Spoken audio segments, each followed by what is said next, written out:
देते हैं। बताएं, कथा क्रम प्रारंभ करें उससे पहले कुछ अच्छी बातें बताएं आपके लिए। सुनोगे तो शांति बनाओगे। जो लोग अपने घर में बहुत ज्यादा लक्ष्मी प्राप्त करना चाहते हैं, जो कि पैसे से तो पेट भरता ही नहीं है किसी का, करोड़ों रुपए बैंक में भरे पड़े पर फिर और चाहिए न को, नीयत नहीं भरती ना, पेट नहीं भरता। इच्छाएं तो पूरी हो रही है, भगवान कर ही रहा है, जरूरतें पूरी हो रही, इच्छाएं नहीं हो रही। तो सुनिए,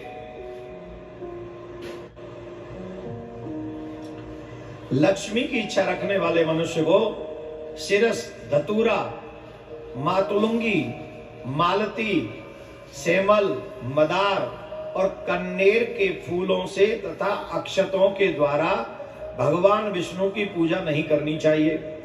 इस प्रकार पलाश, कुंद, सिरस, जूही, मालती और केवड़े के फूलों से शंकर की, तुलसी से गणेश की, दूर्वा दूब से दुर्गा की और अगस्त के फूल से सूर्य की पूजा नहीं करनी चाहिए।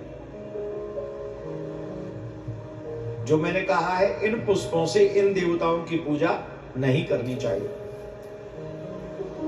केतकी, कुटज, कुंद, बंदुक, जिसे दोपहरिया के नाम से जाना जाता है, नागकेसर, जवा तथा मालती, ये फूल भगवान शंकर को नहीं चढ़ाने चाहिए। मातुलिंगी, बिजौरा नींबू और तगर कभी सूर्य को नहीं चढ़ाए जाने चाहिए। दूर्वा, आक और मदार ये दुर्गा को अर्पण नहीं करने चाहिए। पलाश, कास के फूलों से तथा तमाल, तुलसी, आंवला और दूर्वा के पत्तों से कभी भी दुर्गा की पूजा नहीं करनी चाहिए। गणेश जी को पूजन में तुलसी कभी भी नहीं अर्पण करनी चाहिए। और क्या करना चाहिए? स्नान के बाद, अब देखो पुष्प कैसे और कब लेने चाहिए, ध्यान से सुनो। स्नान के बाद पुष्प चयन नहीं करने चाहिए, स्नान से पहले करने चाहिए। स्नान के बाद पुष्प चयन न करें, क्योंकि वे पुष्प देवता पर चढ़ाने के योग्य नहीं रहते। अधिकांश ऐसा ही करते हैं, पहले स्नान करते हैं, फिर पुष्प तोड़ने जाते, चयन करने लाते हैं और फिर देवताओं पे चढ़ाते हैं। और शास्त्र ऐसा कह रहे हैं, हम अपने आप से नहीं कह रहे हैं, ये अग्नि पुराण में लिखा हुआ है। स्नान करके पुष्प चयन नहीं करने चाहिए, क्योंकि वो देवताओं पे चढ़ाने के योग्य नहीं रहते। किस किस दिन तुलसी का चयन नहीं करना चाहिए? और ये बात माताएं बहुत तुलसी की सेवा करती हैं, सभी माताओं को बड़े ध्यान से, क्योंकि जिस दिन तुलसी नहीं तोड़नी चाहिए, अगर उस दिन भी तुलसी तोड़ी, तुलसी का पत्र चयन किया, तो बहुत बड़ा पाप लगता है। आगे बताऊंगा कितना बड़ा पाप लगता है। इसलिए इससे भी हमारी पूजा निष्ठ होती है ना, मजबूत होती है, इससे भी हम लोग आगे बढ़ते हैं पूजा के कार्य में, इसलिए सुनना चाहिए।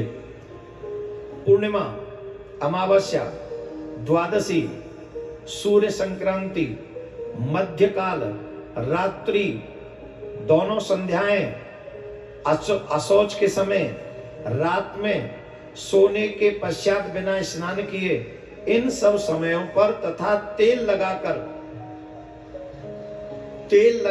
जो मनुष्य तुलसी का चयन करता है, तुलसी के पत्तों का छेदन करता है, वहां से चयन करके लाता है, वो उसे ऐसा समझना चाहिए कि उसे वो तुलसी के पत्ते नहीं तोड़ रहा, बल्कि वे भगवान विष्णु के श्री हरि के मस्तक का छेदन कर रहा है। भगवान विष्णु के मस्तक पर वो प्रहार कर रहा है, उसे इतना बड़ा पाप लगेगा। किस दिन नहीं तोड़ना है? दोनों संध्याओं में नहीं तोड़ना है। एक तो बहुत प्रातःकालीन, एक सायंकालीन, दोनों संध्याओं में नहीं तोड़ना।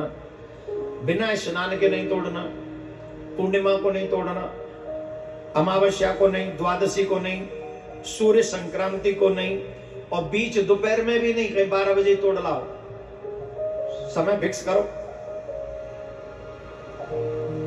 रात्रि में भी नहीं तोड़नी है।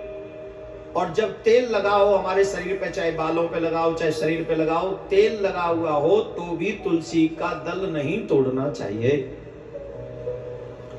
और जो ऐसा करता है उसे